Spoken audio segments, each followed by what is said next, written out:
the 8 forms of wealth model in the Wealth Money Can't Buy is a framework for an amazing life. And I would say that financial success is one of the 8 forms of wealth. I just want to be really clear on that. It is one of the 8 forms of wealth. I'm not saying don't make money, don't chase fortune in that form, go for something deeper, etc. I mean, I think you'd agree. We all need to pay the bills. We want to take trips. We want to put our kids through school. We want to help people in need. We don't want to get pushed into a corner and have to make decisions that aren't right for us because we don't have the money to do what we want to do. There's 20 chapters in the book on what I've learned from the billionaires on how to make money, their habits, their mindsets, their structures. One chapter is called Ask the $1 Billion Business Question. So that's one of the 8 forms of wealth. The other elements of the framework, though, are, I can get into them, but the first form of wealth is growth. So why did I call growth a form of wealth? When you are developing yourself, learning how to become braver, presenting more of your talents into the world, getting to know your values, taking care of your health, that's a form of wealth. But again, society doesn't go, Simon, you're developing yourself every day, you're into personal growth, you're working on self-mastery, you're pretty rich. You don't hear that, but it's a form of wealth. Second part of this framework is wellness. You're a master of wellness.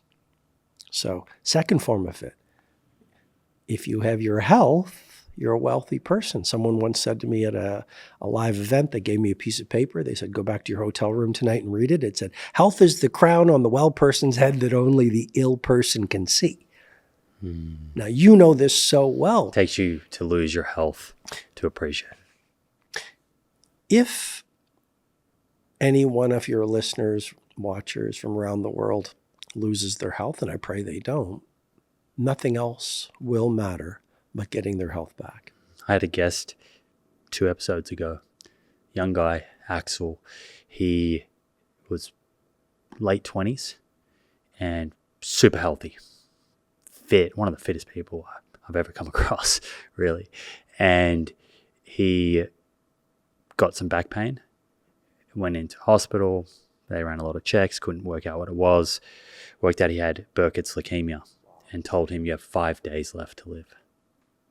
And what you just said then is exactly what he echoed. Talk about a life-changing experience and perspective shift. He'll never undervalue his health. Second form of wealth. So to see good health as a form of wealth and then to protect it. Why? Because energy is more important than IQ. You can have a bold vision to change the world, to launch a new business. If you don't have the execution energy to get it done, nothing happens. Health is important for just feeling good in your body. If you don't have good health, you can't have longevity. I think longevity is one of the keys to legendary. I want to live an extra 10 years than maybe my lifespan was predicted, or 20 years, which makes me think of Ray Kurzweil, live long enough so you can live forever. But I mean, by extending your life, you get to spend more time with your family, you get to help more people, you get to pursue your craft, you can make more income, you can have more impact. So what I'm trying to do with the book is share this framework of the 8 forms of wealth that has helped my clients so deeply so people can start to see, hopefully, what real success is all about. And it involves money, but 7 other forms of wealth, and then all the habits and tactics and systems around those 8 forms of wealth. Quickly flick through the 8. You've mentioned growth. You mentioned wellness. I've got some questions, some specific questions on some of them, but just to give people a kind of overview. Sure. First form of wealth is growth. Second form of wealth is wellness. Third form of wealth, family. You get to world class, multi-billions, let's say, and you're all alone. What's the point? Fourth form of wealth, craft. Working at your work and seeing it not just as a job, but as a chance to build intimacy and fluency with your gifts and your talents. Seeing your work as a chance to serve. Seeing your work as a chance to make people's lives better. Seeing your work as a calling, no matter what you do. We're here in this incredible studio. I've never seen anything like it, Simon. It looks like a woodworking studio. So you can have one woodworker who comes in and goes, I'm just a woodworker. And you can have another one who says, okay, today I'm going to just optimize my craft a little bit more. I'm just going to make a little piece of beauty, push it out in the world because the world needs more magic. Makes me think of the gardener that you mentioned earlier. Gardener. I mean, honestly, so I went to, when I was on my way to the gym this morning, I met the gardener, who was actually a philosopher in disguise. He was a Yoda in disguise. He was just, I said, where are you from? He said, Mexico. I said, Viva Mexico. And he said, thank you. When you say that, we feel proud. I said, there's a Mexican proverb. He said, tell me. I said, well, I think it goes, they tried to bury us, but they didn't know we were seeds. And that just got him on this. Powerful. He just started saying we are strong and people should be strong and this and then I met a pest control person, and we had another conversation, and he was just really well dressed in his pest control outfit. And I said, I'm looking for, my room. I was a little lost. And he goes, I think it's here. I can help you find it. And I just said, you seem to really like what you do. He goes, I love what I do. He said, I've been in bad jobs.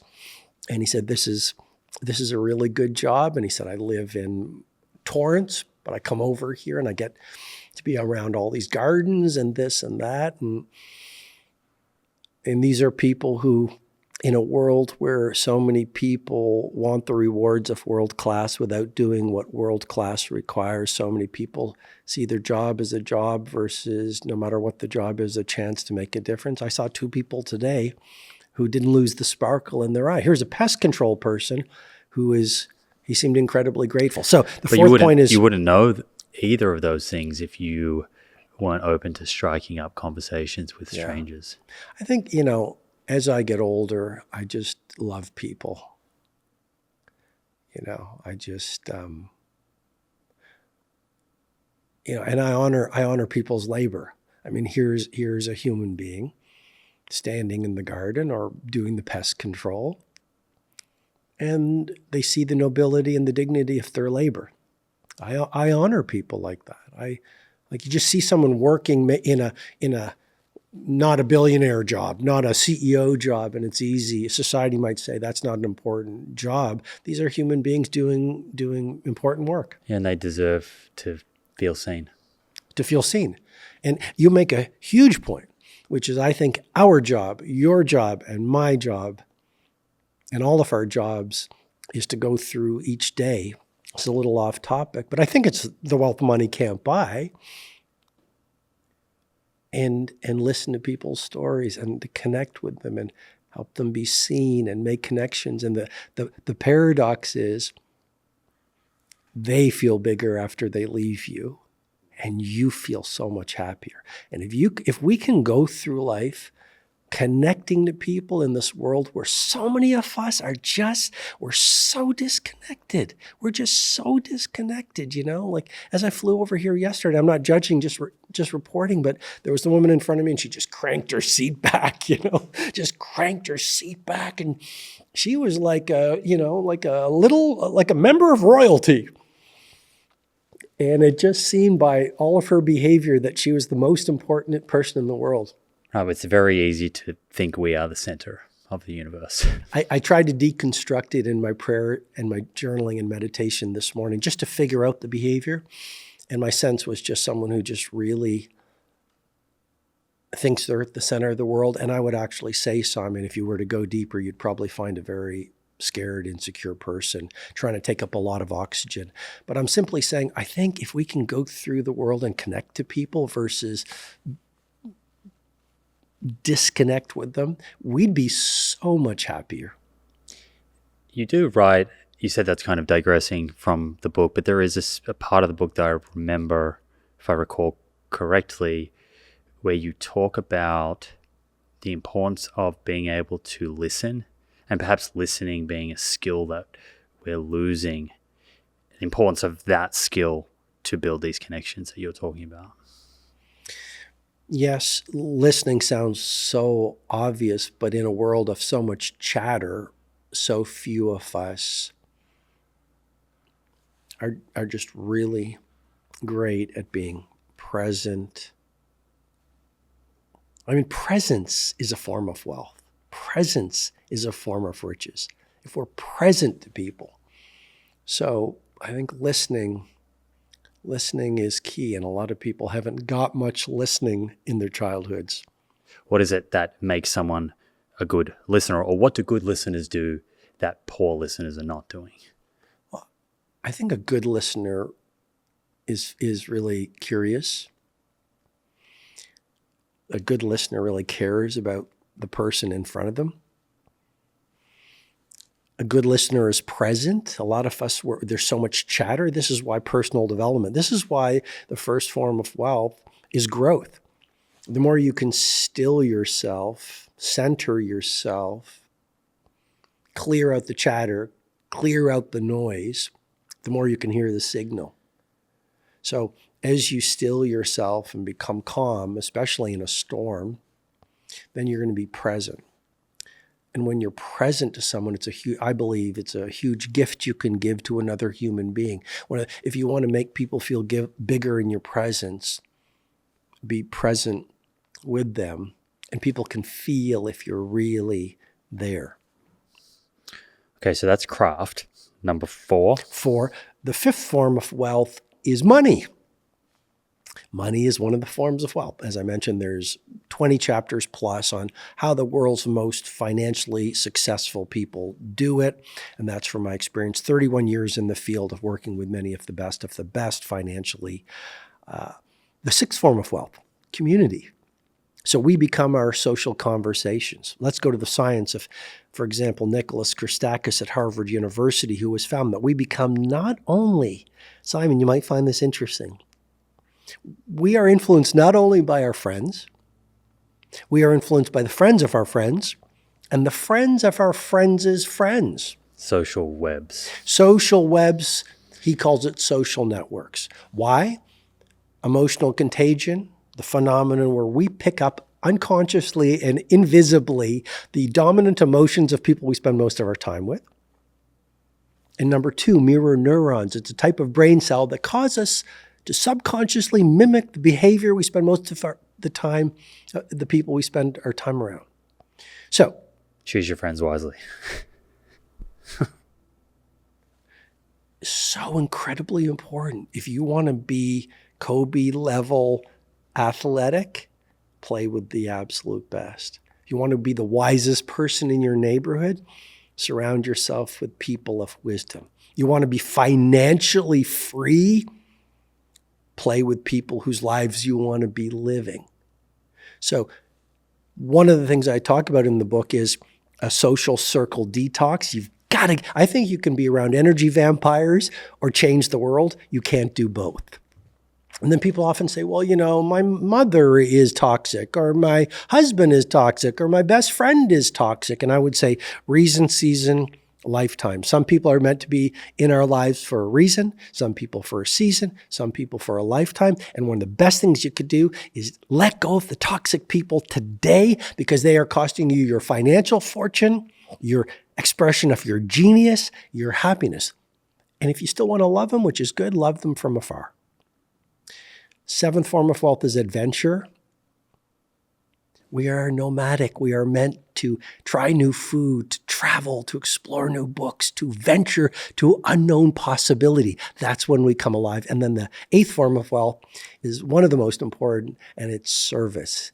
If you are serving people, helping people, making lives better, no matter what you do, you are a rich person. Mm-hmm. Do you think each of these 8 forms of wealth is equal weighting? They're equally as important? I do.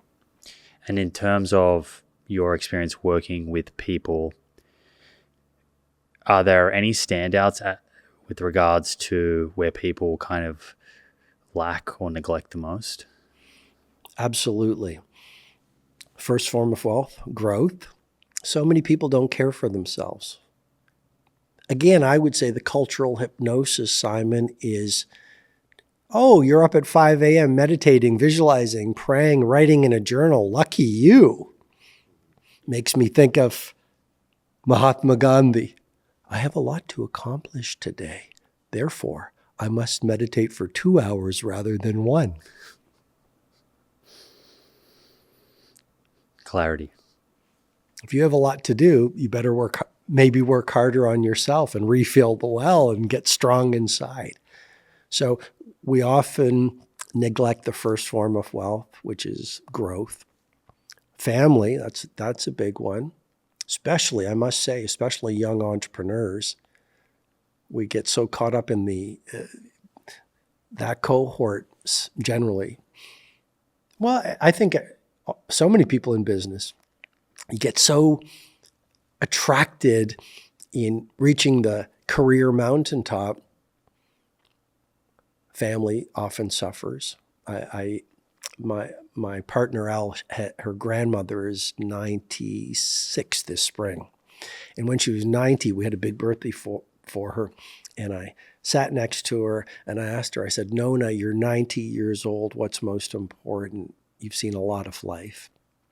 She said, "Oh, Robin, family. My dad will be 87 in June. I can tell you, like, few things are as important as family," he tells me. So people neglect growth, people neglect family, people neglect adventure. Isn't it interesting? We were kids. We loved stamp collecting. We loved biking. We loved rock climbing. We had all these portfolio of passions that brought us to life. And as we get older and become adult, we stop doing the things that made us so much joy, right? We forget to play. We forget to play, and then we wonder why we're not happy. So that there's 25 or so chapters about, how to inject novelty and adventure into our lives.